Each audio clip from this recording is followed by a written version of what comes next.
ಕಾಂಗ್ರೆಸ್ ಹೇಳ್ತಾ ಇದ್ರೆ ಈ ಬಾರಿ ಅಂದ್ರೆ ಪ್ರತಿ ಸರಿ ನಿಮ್ಮ ಒಂದು ಇತಿಹಾಸ ನೋಡೋದಾದ್ರೆ ಮೂರಕ್ಕಿಂತ MP ಯಾರು ಕೂಡ ಬೇರೆ ಪಕ್ಷದವರಾಗಿರೋದು 3 ಬಾರಿ ಒಂದೇ ಸರಿ ಆಗಿರುವಂಥದ್ದು ಯಾರು ಕೂಡ ಆಗಿಲ್ಲ ಅಂತ.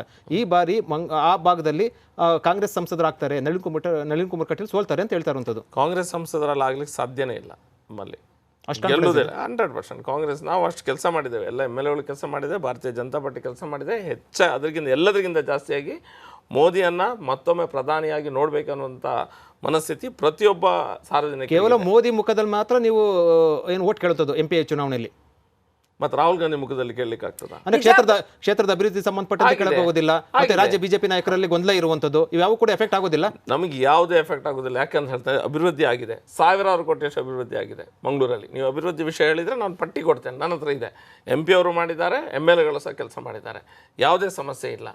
ಮೋದಿಯವರ ಮುಖ ನಮ್ಮ ಲೀಡರ್ ಅವರು, ಮೋದಿಯವರನ್ನ ನಂಬಿಕೊಂಡು ಮಾತ್ರ ನೀವು ಬಿಜೆಪಿ MP ಗೆಲ್ಲಕ್ಕೆ ಸಾಧ್ಯ? ರಾಜ್ಯ ಬಿಜೆಪಿ ನಾಯಕ ನಮ್ಕೊಂಡು ಗೆಲ್ಲಕ್ಕೆ ಸಾಧ್ಯ ಇಲ್ಲ. ಅಭಿವೃದ್ಧಿ ವಿಚಾರ ಸಂಬಂಧಪಟ್ಟು ಕಳೆದ ವಿಧಾನಸಭೆ ಅಂದ್ರೆ ಕಳೆದ ಸರ್ಕಾರದ ಏನು ಕೂಡ ಅಭಿವೃದ್ಧಿ ಆಗಿಲ್ಲ, ಅದು ನಮ್ಕೊಂಡು ಕೇಳಕ್ಕೆ ಸಾಧ್ಯ ಇಲ್ಲ. ಕೇವಲ ಮೋದಿಯವರ ಮುಖ ಮಾತ್ರ ಕೇಳ್ಕೊಂಡು ನಮ್ಕೊಂಡು ಮಾತ್ರ ಮತ ಕೇಳಕ್ಕೆ ಸಾಧ್ಯ ಇರುವಂಥದ್ದು ಅಂತ ಚರ್ಚೆ ಆಗ್ತಾ ಇರುವಂಥದ್ದು. ಅದು ಚರ್ಚೆ.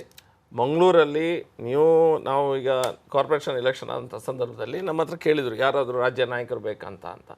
ನಮ್ಮಲ್ಲಿ ಜನರಿಗೆ ಯಾರೋ ಒಬ್ಬರು ನಾಯಕರು ಬಂದೇ ಈ ರೀತಿ ಎಫೆಕ್ಟ್ ಮಾಡಬೇಕಂತ ಇಲ್ಲ. ನಮ್ಮಲ್ಲಿ ಜನರು ಕಲಿತವರು, ವಿದ್ಯಾವಂತರು, ಎಲ್ಲರೂ ಸಹ ಎಲ್ಲ ರೀತಿಯ ಕಲಿಯದೇ ಇದ್ದಂಥವರು ಸಹ ಇದ್ದಾರೆ.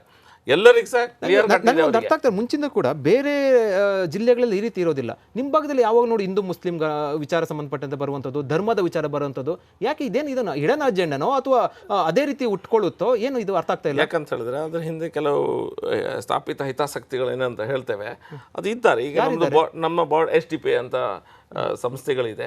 ಕಾಂಗ್ರೆಸ್ನ ಲೀಡರ್ಸ್ ಬೇಡದಿದ್ದಾಗ ಯಾವಾಗ ತುಷ್ಟೀಕರಣ ಮಾಡ್ಲಿಕ್ಕೆ ಅಗತ್ಯ ಇಲ್ಲ, ಸರಿ ತಪ್ಪನ್ನ ಬಿಟ್ಟು ತುಷ್ಟೀಕರಣ.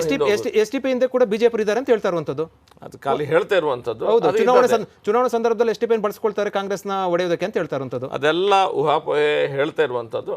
ನಮ್ಮಲ್ಲಿ ಕೋಮು ಘರ್ಷಣೆಗೆ ಕಾಂಗ್ರೆಸ್ ಮತ್ತು SDP ಅವರೇ ಕಾರಣ. ಇಲ್ಲದಿದ್ರೆ ಏನೋ ಸಮಸ್ಯೆ